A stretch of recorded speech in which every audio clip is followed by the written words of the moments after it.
Mister Nicola Batolu, l'Arborea ce l'ha messa tutta, veniva dal 2 pari dell'andata, dovevate vincere, avete cercato il gol nel primo tempo che è stato equilibrato, l'avete segnato, annullato, dall'altra parte idem, siete stati in partita anche dopo l'1-0, questo è segno che l'Arborea comunque c'è e soprattutto anche rivolto al campionato.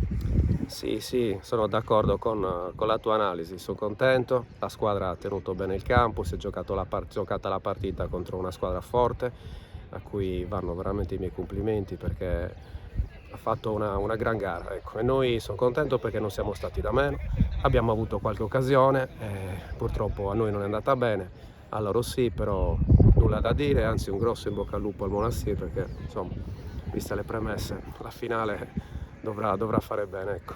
Ecco, questa gara ovviamente vi serve in previsione del campionato. Domenica avete uno scontro importantissimo per voi, arriva il Gonnos, la classifica si è un po' compromessa visti gli ultimi risultati, però il materiale tecnico c'è, il morale è alto dei giocatori, dovete soltanto risistemare un po' questa classifica.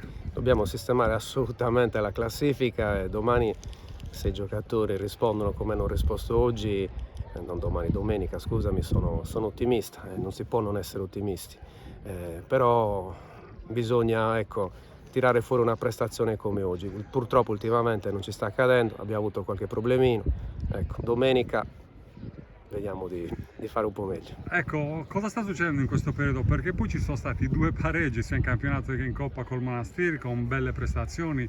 Magari è chiaro che avere a disposizione Ciappino per voi sarebbe un'ottima cosa, visto anche la doppietta che ha fatto proprio col Monastir. Che sta succedendo? Perché poi è un campionato difficile, si può vincere con tutti, perdere con tutti e se si rimane nelle ragnatele della zona calda poi diventa un problema. È proprio così, è un campionato equilibrato, anche le ultime squadre ogni tanto fanno qualche risultato a sorpresa, Vedi Verde perché Isola. vedi Verde Isola col Castiadas in casa certamente, non molla nessuno, si entra nella fase calda del campionato e qui bisogna tirar fuori qualcosa di più.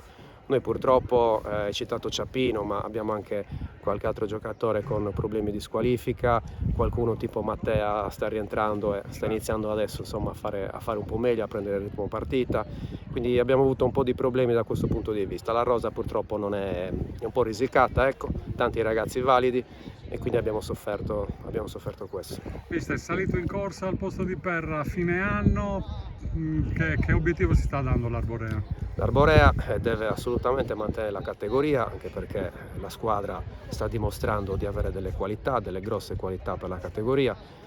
A mio parere, da quello che si è visto anche oggi, non merita assolutamente la posizione che ricopre, quindi mantenere la categoria, far crescere i tanti giovani che abbiamo.